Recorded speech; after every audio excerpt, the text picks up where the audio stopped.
ആകാശവാണി.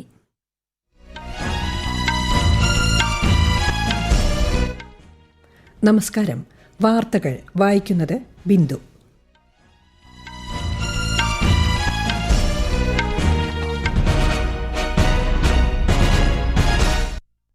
പ്രധാന വാർത്തകൾ.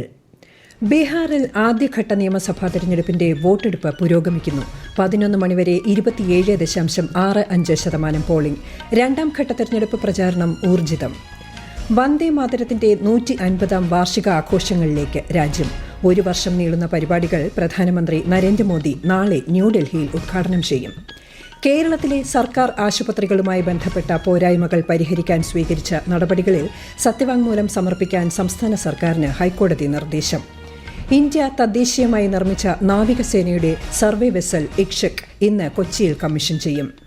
തദ്ദേശ ഭരണ സംവിധാന രംഗത്തേക്ക് കൂടുതൽ പ്രൊഫഷണലുകൾ കടന്നുവരണമെന്ന് സംസ്ഥാന തെരഞ്ഞെടുപ്പ് commissioner A Shajahan. India Australia 2020 cricket പരമ്പരയിലെ 4ാം മത്സരം ഇന്ന്. വാർത്തകൾ വിശദമായി. ബീഹാറിൽ നിയമസഭാ തെരഞ്ഞെടുപ്പിന്റെ ആദ്യഘട്ടം വോട്ടെടുപ്പ് പുരോഗമിക്കുന്നു. 11 മണിവരെയുള്ള കണക്കുകൾ പ്രകാരം 27.65% പോളിംഗ്. 8 ജില്ലകളിലെ 121 നിയോജക മണ്ഡലങ്ങളിലേക്കാണ് ആദ്യഘട്ട വോട്ടെടുപ്പ് നടക്കുന്നത്. വൈകുന്നേരം 6 മണിവരെയാണ് പോളിംഗ്. 314 സ്ഥാനാർത്ഥികൾ ഒന്നാം ഘട്ടത്തിൽ ജനവിധി തേടുന്നു. 3,75,00,000-ലേറെ വോട്ടർമാർ സമ്മതിദാന അവകാശം വിനിയോഗിക്കും. സുരക്ഷാ കാരണങ്ങളുടെ പശ്ചാത്തലത്തിൽ 56 പോളിംഗ് ബൂത്തുകളിൽ വോട്ടെടുപ്പ് വൈകുന്നേരം 5 മണിക്ക് അവസാനിക്കും.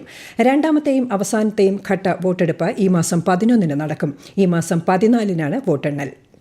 ബീഹാർ ആദ്യഘട്ട നിയമസഭാ തെരഞ്ഞെടുപ്പിൽ അത്യുത്സാഹത്തോടെ വോട്ട് രേഖപ്പെടുത്തണമെന്ന് പ്രധാനമന്ത്രി നരേന്ദ്രമോദി അഭ്യർത്ഥിച്ചു. സംസ്ഥാനത്തെ കന്നി വോട്ടർമാർക്ക് പ്രധാനമന്ത്രി സമൂഹമാധ്യമ പോസ്റ്റിലൂടെ അഭിനന്ദനം അറിയിച്ചു. രണ്ടാം ഘട്ട ബീഹാർ നിയമസഭാ തെരഞ്ഞെടുപ്പിനുള്ള പ്രചാരണം ഊർജിതമായി തുടരുന്നു. പ്രമുഖ രാഷ്ട്രീയ പാർട്ടികളുടെ മുതിർന്ന നേതാക്കൾ ഉൾപ്പെടെ പ്രചാരണ രംഗത്ത് സജീവമാണ്. മുതിർന്ന BJP നേതാവും പ്രധാനമന്ത്രിയുമായ നരേന്ദ്രമോദി ബദൽപൂർ, അരാരിയ എന്നിവിടങ്ങളിൽ തെരഞ്ഞെടുപ്പ് റാലികളെ അഭിസംബോധന ചെയ്യും. കേന്ദ്രമന്ത്രിമാരായ അമിത് ഷാ, രാജ്നാഥ് സിംഗ് തുടങ്ങിയവരും വിവിധ ഇടങ്ങളിൽ ഇന്ന് പ്രചാരണം നടത്തുന്നുണ്ട്. പ്രതിപക്ഷ സഖ്യമായ മഹാഗഡ്ബന്ധന്റെ മുഖ്യമന്ത്രി സ്ഥാനാർത്ഥി തേജസ്വി പ്രസാദ് യാദവ് വിവിധ തെരഞ്ഞെടുപ്പ് റാലികളെ അഭിസംബോധന ചെയ്യും.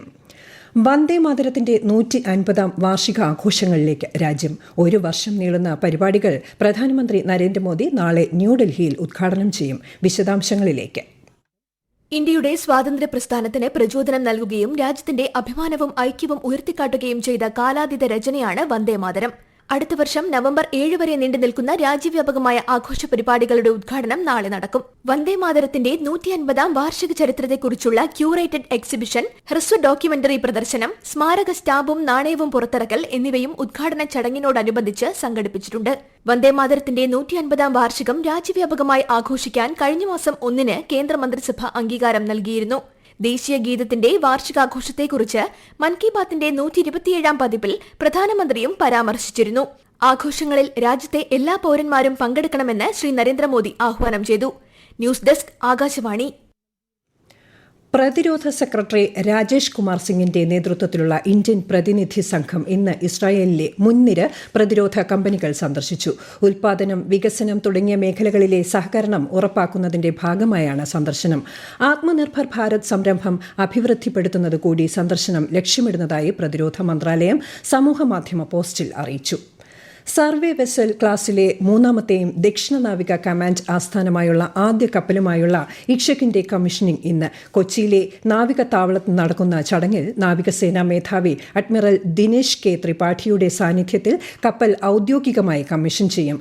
സമുദ്രമേഖലയിൽ ഇന്ത്യയുടെ കൃത്യത, ലക്ഷ്യം എന്നിവയുടെ പ്രതീകമാണ് SLV ഇക്ഷക്. വിനോദസഞ്ചാരികൾക്ക് ആഹ്ലാദം പകർന്ന ഹിമാചൽ പ്രദേശിലെയും ഉത്തരാഖണ്ഡിലെയും ഉയർന്ന പ്രദേശങ്ങളിൽ മഞ്ഞുവീഴ്ച. ഹിമാചൽ പ്രദേശിലെ ഗോത്ര ജില്ലകളായ ലാഹൌൾ, സ്പിതി, കിന്നൌ, കുളു പർവ്വത നിരകളുടെ ഉയർന്ന പ്രദേശങ്ങൾ എന്നിവിടങ്ങളിലാണ് മഞ്ഞുവീഴ്ച ഉണ്ടായത്. വിനോദസഞ്ചാരികളെ ഏറെ ആകർഷിക്കുന്നതാണ് ഈ കാഴ്ച. ഓട്ടോമൊബൈൽ മേഖലയ്ക്ക് പുത്തൻ ഉണർവ് പകർന്ന് GST ബജറ്റ് ഉത്സവ്. ഓട്ടോമൊബൈൽ മേഖലയിലെ പുതിയ GST നിരക്കുകൾ ഏറെ ആശ്വാസം പകരുന്നതായി വിലയിരുത്തൽ. 3500 cc വരെ ശേഷിയുള്ള ബൈക്കുകളുടെ ചരക്ക് സേവന നികുതി 28% നിന്ന് 18% കുറച്ചു. 1200 cc-യിൽ കൂടുതൽ ശേഷിയുള്ള പെട്രോൾ എഞ്ചിൻ കാറുകളുടെയും 1500 cc-യിൽ കൂടുതൽ ശേഷിയുള്ള ഡീസൽ കാറുകളുടെയും നികുതിയും 18% കുറച്ചിട്ടുണ്ട്. ലാറ്റിൻ അമേരിക്കൻ രാജ്യ സന്ദർശനത്തിന്റെ ഭാഗമായി കേന്ദ്ര വിദേശകാര്യ സഹമന്ത്രി പബിത്ര മാർഗരിറ്റ ഇക്വഡോർ വിദേശകാര്യമന്ത്രി ഗബ്രിയേല സോമർഫെൽഡുമായി കൂടിക്കാഴ്ച നടത്തി. രാഷ്ട്രീയം, വ്യാപാരം, മരുന്ന് നിർമ്മാണം, സഹകരണം കൂടുതൽ മെച്ചപ്പെടുത്തുക തുടങ്ങിയ വിഷയങ്ങൾ ഇരുവരും ചർച്ച ചെയ്തു. ഈ വാർത്തകൾ ആകാശവാണിയിൽ നിന്ന്. ആകാശവാണി വാർത്തകളും വാർത്താധിഷ്ഠിത പരിപാടികളും all India radio news Thiruvananthapuram YouTube ചാനലിലും all India radio news Thiruvananthapuram Facebook പേജിലും AR News_ തിരുവനന്തപുരം ഇൻസ്റ്റഗ്രാം അക്കൌണ്ടിലും AR News_TVM X ഹാൻഡിലും ലഭ്യമാണ്.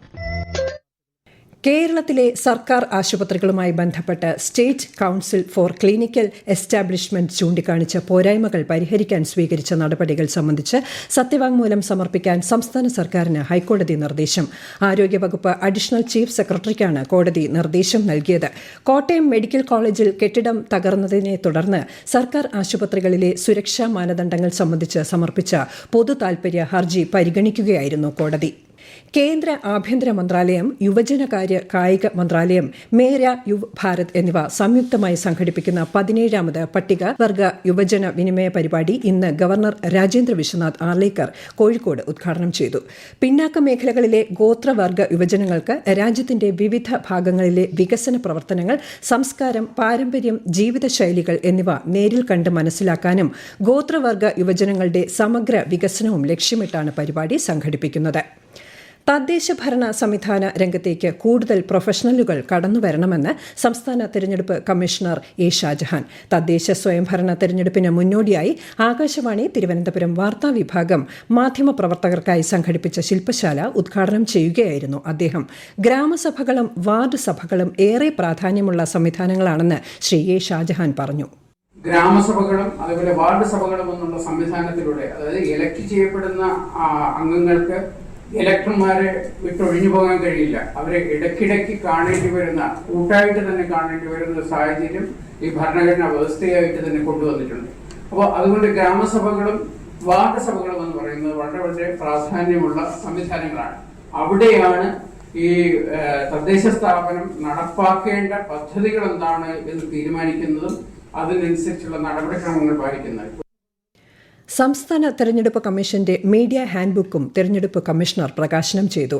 ചടങ്ങിൽ press information bureau additional director general V. Palaniswami, Akashvani വാർത്താ വിഭാഗം മേധാവി ലെമി G. നായർ, നിലയം മേധാവി AG ബൈജു, പ്രോഗ്രാം വിഭാഗം മേധാവി PA ബിജു, വാർത്താ വിഭാഗം അസിസ്റ്റന്റ് ഡയറക്ടർ M. സ്മിതി, ന്യൂസ് എഡിറ്റർ B. അനില എന്നിവർ സംസാരിച്ചു. തെരഞ്ഞെടുപ്പ് കമ്മീഷൻ സെക്രട്ടറി BS. പ്രകാശ് തെരഞ്ഞെടുപ്പ് വാർത്താ റിപ്പോർട്ടിംഗിനെക്കുറിച്ച് പരിശീലന ക്ലാസുകൾ നടത്തി. ഇന്ത്യ ഓസ്ട്രേലിയ 2020 ക്രിക്കറ്റ് പരമ്പരയിലെ 4ാം മത്സരം ഇന്ന്. ഓസ്ട്രേലിയയിലെ ക്വീൻസ്ലാൻഡിലെ കരാര ഓവലിൽ ഇന്ത്യൻ സമയം ഉച്ചയ്ക്ക് 1:45-നാണ് മത്സരം. 5 കളികളുള്ള പരമ്പരയിലെ 3ാം മത്സരത്തിൽ ഇന്ത്യ വിജയിച്ചതോടെ നിലവിൽ 1-1 സമനിലയിലാണ്. വനിതാ ലോകകപ്പ് ക്രിക്കറ്റ് ചാമ്പ്യന്മാരായ ഇന്ത്യൻ ടീം അംഗങ്ങളുമായി പ്രധാനമന്ത്രി നരേന്ദ്രമോദി ആശയവിനിമയം നടത്തി. ഇന്നലെ ന്യൂഡൽഹിയിലെ പ്രധാനമന്ത്രിയുടെ ഔദ്യോഗിക വസതിയിലാണ് താരങ്ങൾക്ക് സ്വീകരണം നൽകിയത്. ലോകകപ്പ് നേട്ടത്തിൽ വനിതാ ക്രിക്കറ്റ് ടീമിനെ പ്രധാനമന്ത്രി അഭിനന്ദിച്ചു. ഈജിപ്തിലെ കെയ്റോയിൽ ഇന്ന് ആരംഭിക്കുന്ന ISSF ലോക ഷൂട്ടിംഗ് ചാമ്പ്യൻഷിപ്പിൽ 40 അംഗ ഇന്ത്യൻ സംഘത്തെ മനു ഭാക്കറും സ്വപ്നിൽ കുസാലയും നയിക്കും. 2 തവണ ഒളിമ്പിക് മെഡൽ ജേതാവായ മനു ഭാക്കർ പിസ്റ്റൾ ടീമിനെയാണ് നയിക്കുക. ഈ മാസം 17 വരെ നീണ്ടുനിൽക്കുന്ന ചാമ്പ്യൻഷിപ്പിൽ 72 രാജ്യങ്ങളിൽ നിന്നുള്ള 720 ഷൂട്ടർമാർ പങ്കെടുക്കും. 2 ദിവസത്തെ സന്ദർശനത്തിനായി മുഖ്യമന്ത്രി പിണറായി വിജയൻ കുവൈറ്റിലെത്തി. കുവൈറ്റ് അന്താരാഷ്ട്ര വിമാനത്താവളത്തിൽ ഇന്ത്യൻ എംബസി പ്രതിനിധികളും ലോക കേരള സഭ അംഗങ്ങളും ചേർന്ന് അദ്ദേഹത്തെ സ്വീകരിച്ചു. ഇന്ന് കുവൈറ്റ് സർക്കാർ പ്രതിനിധികളുമായി മുഖ്യമന്ത്രി കൂടിക്കാഴ്ച നടത്തും. പ്രധാന വാർത്തകൾ വീണ്ടും. ബീഹാറിൽ ആദ്യഘട്ട നിയമസഭാ തെരഞ്ഞെടുപ്പിന്റെ വോട്ടെടുപ്പ് പുരോഗമിക്കുന്നു. 11 മണിവരെ 27.65% പോളിംഗ്. 2ാം ഘട്ട തെരഞ്ഞെടുപ്പ് പ്രചാരണം ഊർജിതം. വന്ദേ മാതരത്തിന്റെ 150-ാം വാർഷിക ആഘോഷങ്ങളിലേക്ക് രാജ്യം. ഒരു വർഷം നീളുന്ന പരിപാടികൾ പ്രധാനമന്ത്രി നരേന്ദ്രമോദി നാളെ ന്യൂഡൽഹിയിൽ ഉദ്ഘാടനം ചെയ്യും. കേരളത്തിലെ സർക്കാർ ആശുപത്രികളുമായി ബന്ധപ്പെട്ട പോരായ്മകൾ പരിഹരിക്കാൻ സ്വീകരിച്ച നടപടികളിൽ സത്യവാങ്മൂലം സമർപ്പിക്കാൻ സംസ്ഥാന സർക്കാരിന് ഹൈക്കോടതി നിർദ്ദേശം. ഇന്ത്യ തദ്ദേശീയമായി നിർമ്മിച്ച നാവികസേനയുടെ സർവേ വെസൽ ഇക്ഷക് ഇന്ന് കൊച്ചിയിൽ കമ്മീഷൻ ചെയ്യും. തദ്ദേശ ഭരണ സംവിധാന രംഗത്തേക്ക് കൂടുതൽ പ്രൊഫഷണലുകൾ കടന്നുവരണമെന്ന് സംസ്ഥാന തെരഞ്ഞെടുപ്പ് commissioner A Shajahan. India Australia 2020 cricket പരമ്പരയിലെ 4ാം മത്സരം ഇന്ന്. വാർത്തകൾ കഴിഞ്ഞു. അടുത്ത വാർത്താ പ്രക്ഷേപണം വൈകിട്ട് 6:30.